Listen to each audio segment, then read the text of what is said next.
Let us face, without panic, the reality of our times. The fact that atom bombs may someday be dropped on our cities.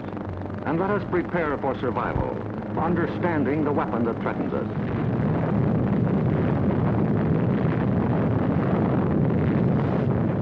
An atom bomb destroys or injures in three ways: by blast, heat, and radioactivity.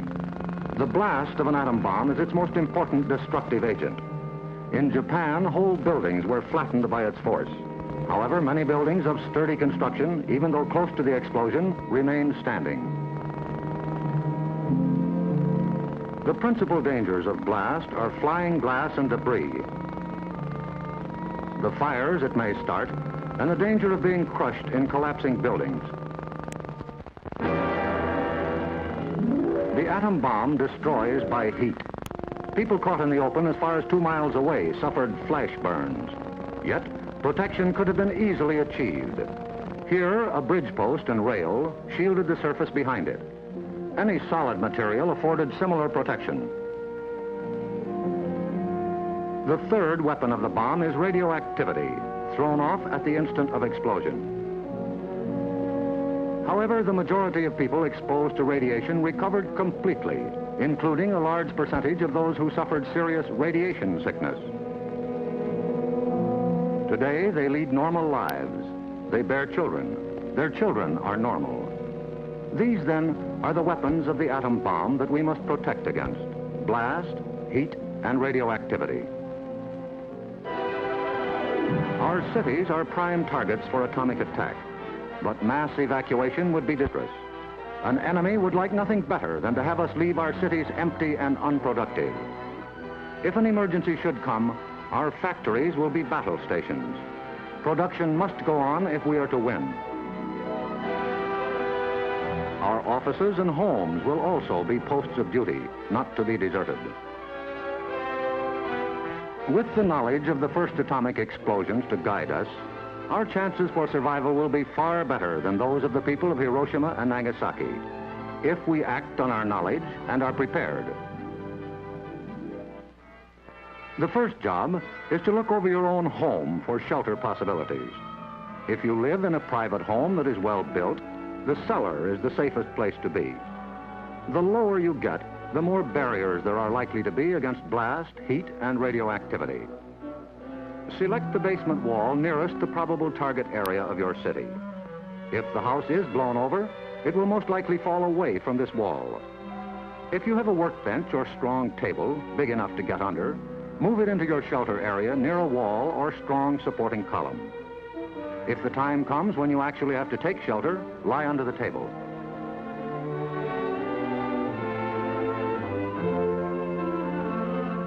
If you live in a home that has no basement, choose a shelter area without windows on the ground floor. An interior hallway is probably best. In time of emergency, the shelter area should be cleared of mirrors and other objects that might cause injury. If you live in an apartment house, rules for taking shelter will be posted in your building. Learn them. Also, learn the location of public shelters in areas where you work or frequently visit. There are many things you can begin doing right now. Fireproof housekeeping is one, so clean up that attic. Keep waste in covered containers. Don't let trash pile up in the yard. Set aside a small supply of canned goods. They're safe from radioactivity. Have a good flashlight on hand. Electric lights may go out. Keep a first aid kit and learn how to stop bleeding. Make a habit of keeping a bottle of fresh water handy. A radio will be important for receiving vital instructions. Finally, prepare the shelter area and collect all necessary shelter equipment.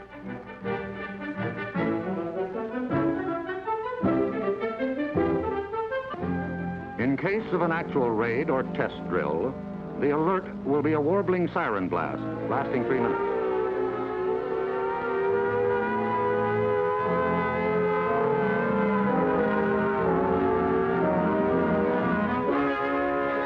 Once you hear this, act fast.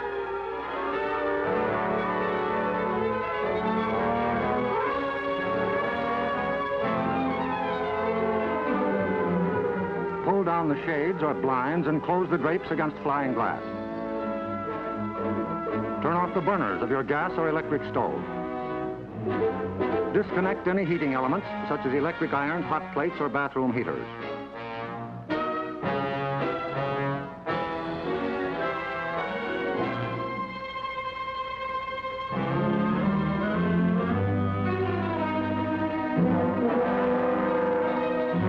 Close all outside doors, but leave them unlocked. Turn off the gas or oil burners.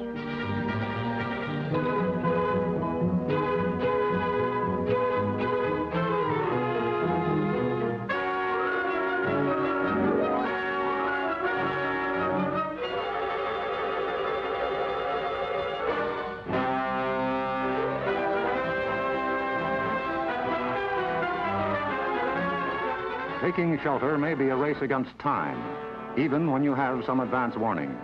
But possibly, there may be no time. An attack could come without warning. The sky would suddenly light up. If a doorway is right at hand, use it. If the nearest shelter is more than a couple of steps away, fall to the ground immediately. Flying glass and debris are immediate dangers, so stay where you are until you're sure it's safe to move.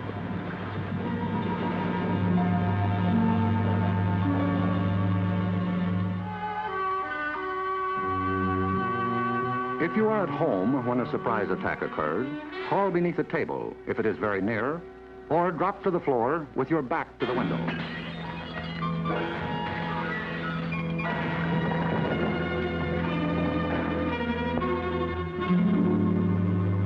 The immediate danger is over in about a minute, unless the explosion occurred near the ground or water.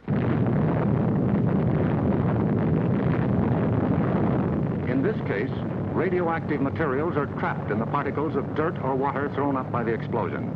When these particles fall back to Earth, they may be dangerous. So get indoors immediately after a ground-level explosion. Cover broken windows against radioactive dust with blankets or cardboard. Civil defense radiological teams, equipped with radiation survey meters, will check on contamination in any bombed area. Stay under cover until you hear officially that it is safe outside. If you have been exposed to radioactive dust, wash the exposed areas. Pay particular attention to your hair. Get all the dirt from under your fingernails. If the people of Hiroshima and Nagasaki had known what we know about civil defense, thousands of lives would have been saved. Yes, the knowledge is ours, and preparation can mean survival for you. So act now.